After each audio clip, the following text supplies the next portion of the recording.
అలాగే BJP incharge doctor Gannavaram incharge doctor Phani గారికి, ముద్రపోయిన వెంకటేశ్వరరావు గారికి, టీడీపీ పరిశీలకులు గన్నవరానికి, గరికిపాటి శివ గారికి, జేఎస్పీ ఎలక్షన్ కోఆర్డినేటర్ వారికి కూడా నా హృదయపూర్వక నమస్కారాలు. మనకు కావాల్సింది ముఖ్యంగా కీలకమైన మనకి విద్య, వైద్యం, ఉపాధి, సాగునీరు, తాగునీరు, లా అండ్ ఆర్డర్. ఇక్కడున్న గతంలో 2014లో నేను తెలుగుదేశం పార్టీకి, భారతీయ జనతా పార్టీ కూటమికి నేను మద్దతు తెలిపినప్పుడు వల్లభనేని వంశీ గారు నాకు చెప్పడం గుర్తుంది.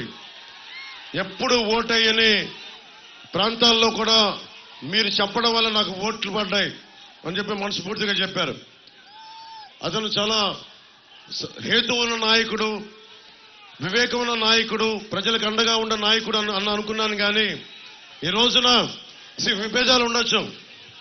నేను చంద్రబాబు గారితో విభేదించాం, చింతమనేని ప్రభాకర్తో విభేదించాం. ఎక్కడా కూడా పాలసీ దాటి వ్యక్తిగతంగా కానీ ఒక్క మాట మాట్లాడాలి. ఆయన కూడా అంతే, నాతో మాట్లాడారు, విభేదించాం. రాజకీయాలు విభేదాలు ఉంటాయి, పాలసీ పరమైన అభిప్రాయ భేదాలు ఉంటాయి, మాట అనుకుంటాం. కానీ దానికి ఒక పరిమితి ఉంటుంది. కానీ వల్లభనేని వంశీ గారు నాకు ఇందాక మన యాదగిరి వెంకటరావు గారు చెప్తా ఉన్నారు, మీరు కూటమికి, ముఖ్యంగా జనసేన మద్దతుదారులకి, జనసేన నాయకులకి, జనసేన వీర మహిళలకి ప్రత్యేకించిన విన్నపం. వల్లభనేని వంశీ గారు చెప్తున్నది నా దృష్టికి వచ్చింది. మీరు ఓటు ఎంపీగా బాలశౌరి గారికి వేసి మనకి గన్నవరం ఎమ్మెల్యే మట్టుకు నాకేంటి అని అడుగుతున్నారని. మీరు అది కూటమిలో అది సమంజసం కాదు. ముఖ్యంగా మనం అందరం గౌరవించే తెలుగుదేశం వ్యవస్థాపక అధ్యక్షులు స్వర్గీయ నందమూరి తారక రామారావు గారు, మీకు తెలుసు ఆయన అంటే నాకు ఎంత ఇష్టమో. ఆయన పాటలు కూడా నేను సినిమాలో పెట్టుకున్నాను. ఆడువారి మాటలకు అర్థాలు వేరులేను. ఆయన సినిమాలకి, ఆయన పాత సినిమాలకి నంత అభిమానం. అలాంటి వ్యక్తికి మహోన్నతుడికి పుట్టిన ఆయన కుమార్తెని వల్లభనేని వంశీ గారు ఆ రోజున నాకు అసెంబ్లీలో మాట్లాడడం చాలా బాధ కలిగించింది, నిజంగా బాధ కలిగించింది. అరే, మీకు చంద్రబాబు గారితో విభేదాలు ఉండటం వేరు, లోకేష్ గారితో విభేదాలు ఉండటం వేరు, కానీ వచ్చి నిజంగా పాపం భువనేశ్వరి గారిని ఆ విధంగా కించపరిచేలా మాట్లాడటం నాకు చాలా చాలా బాధ కలిగించింది. జనసేన ఊహించుకోండి, భువనేశ్వరి గారిని అంటే నా సోదరుని అన్నట్టే, భువనేశ్వరి గారిని అన్నట్టు నా సోదరుని అన్నట్టే. ఎందుకంటే మన ఆడపడుచులకి, అక్కడున్న దూరాన ఉన్న ఆడపడుచులకి, అక్క చెల్లెళ్ళకి అందరికీ గౌరవం ఇచ్చేది జనసేన పార్టీ. నాయకులతో అభిప్రాయ భేదాలు ఉండొచ్చు, వైసీపీ నాయకులతో అభిప్రాయ భేదాలు ఉండొచ్చు, జగన్ గారితో కూడా విభేదాలు ఉన్నాయి. కానీ ఎప్పుడు కూడా వారి సతీమణిని ఎప్పుడు కించపరిచేలా మాట్లాడలేదు. తగ్గించాం, అది మన సంస్కారం, మన పెద్దలు నేర్పించిన సంస్కారం.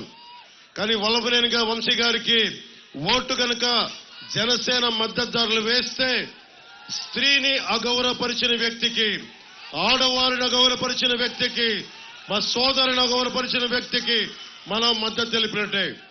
దయచేసి అక్కడెక్కడో జరిగింది మనకు కాదు కదా అనుకోవద్దు. ఒకసారి ఆ నైజం ఉన్నవాళ్ళు, ఆడపడుచుని ఎక్కడైనా సరే అగౌరవపరిచే వాళ్ళు ఎక్కడైనా ఇంకెవరైనా అగౌరవపరుస్తారు. మీ కుటుంబ సభ్యుల్ని అగౌరవపరచచ్చు, మీ అక్క చెల్లిని అగౌరవపరచచ్చు. సరైన వ్యక్తిని ఎంచుకోవడం చాలా చాలా అవసరం. యార్లగడ్డ వెంకటరావు గారు బూతులు తిట్టడం రాదు. ఆయన చేసిన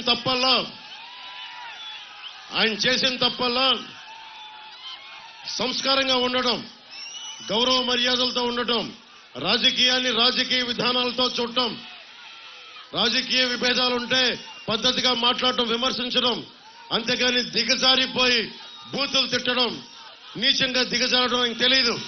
ఆయన చేసిన తప్పదే. పోయినసారి కూడా 2019లో చాలా 200-300 ఓట్ల తేడాతో ఓడిపోయారు. కానీ జనసేన మనలాగా ఆయన పారిపోలా నిలబడ్డారు. ఓడిపోయినా కానీ ఇదే నియోజకవర్గం ప్రజల కోసం బలంగా ఉన్నారు. ఎన్ఆర్ఐ వెళ్ళిపోయి ఉండొచ్చు, అమెరికాకి వెళ్ళిపోయి ఉండొచ్చు, సుఖంగా ఉండొచ్చు, కానీ లేదు, నిలబడాలి.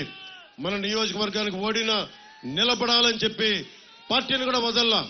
అలాంటి వ్యక్తిని నువ్వు మాట్లాడితే పవన్ కళ్యాణ్ గారిని తిట్టు, చంద్రబాబు గారిని తిట్టు, పవన్ కళ్యాణ్ తిట్టు, వాళ్ళ ఇంట్లో వాళ్ళని తిట్టు అంటే అది నా సంస్కారం కాదు. నేను అలాంటి దిగజారుడు పనులు చేయలేను. అన్ని మాటలందుకు ఆయన ఆత్మాభిమానంతో, ఆత్మగౌరవంతో బయటకు వచ్చేశారు. అలాంటి వ్యక్తికి ఈ రోజున నేను 2 చేతులెత్తి మీకు ఆర్థిస్తున్నాను, అభ్యర్థిస్తున్నాను. ముఖ్యంగా జనసేన మద్దతుదారులకి బాధ్యత మన మీద ఉంది, మన మీద బాధ్యత ఉంది. నేను తగ్గి మిమ్మల్ని అందరినీ గెలిపించదనుకున్నాను. ఇక్కడ నేను తగ్గాను.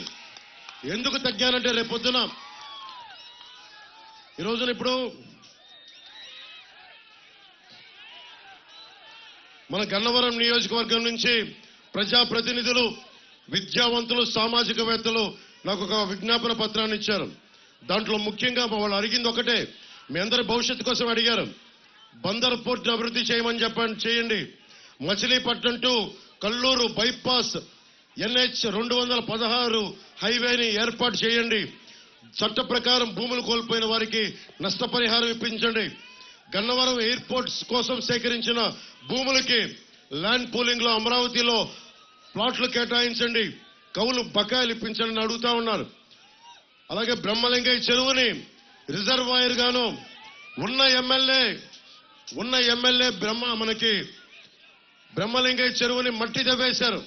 చెరువులను కాపాడుకోవాలి మనం. అలాంటి చెరువుల్ని వీళ్ళు మట్టి కింద తవ్వేసుకుంటున్నారు. వందల కోట్లు దోచేశారు ఇక్కడ. కానీ బ్రహ్మలింగయ్య చెరువుని విద్యావంతులు, మేధావులు, సామాజికవేత్తలు అడుగుతా ఉన్నారు. బ్రహ్మలింగయ్య చెరువుని రిజర్వాయర్ గాను, పర్యాటక అభివృద్ధి గాను, మరియు సాగునీరు, తాగునీరుని అందించమని కోరుకుంటా ఉన్నారు. గన్నవరంలో IT కారిడార్ ని పెట్టండి. మనకి మల్లపల్లిలో పూర్తి స్థాయిలో పరిశ్రమల్ని ఏర్పాటు చేయండి. అలాగే విజయవాడ ఏలూరు మధ్యలో రైల్వే లైన్ క్రాసింగ్ నెంబర్ 33-4 వద్ద అండర్ పాస్ ఏర్పాటు చేయాలి అంటే ఖచ్చితంగా అది రైల్వే లైన్ కాబట్టి మన బాలశౌరి గారు గాజు గ్లాసు గుర్తు మీద ఆయనే మాట్లాడగలరు. ఇవన్నీ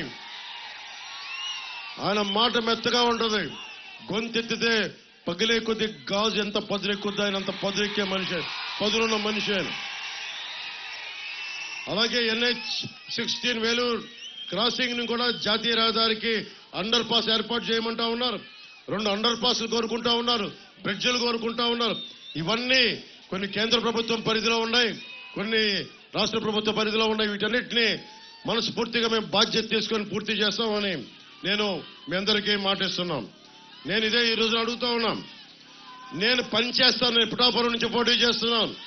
పని చేస్తాను. మేమందరం కలిసి పని చేయిస్తాను.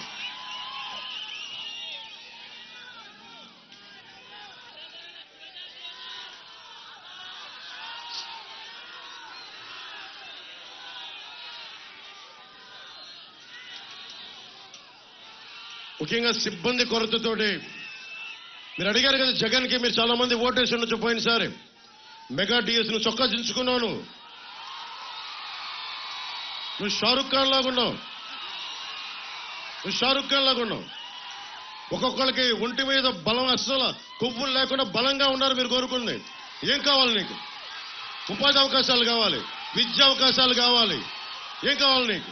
మీ అందరికీ ఉపాధి అవకాశాలు కావాలి. ఉపాధి అవకాశాలు ఎలా వస్తాయి? మద్యం అమ్మేవాడు ఉపాధి అవకాశాలు ఇవ్వగలడా? గంజా అమ్మేవాడు ఉపాధి అవకాశాలు ఇవ్వగలడా?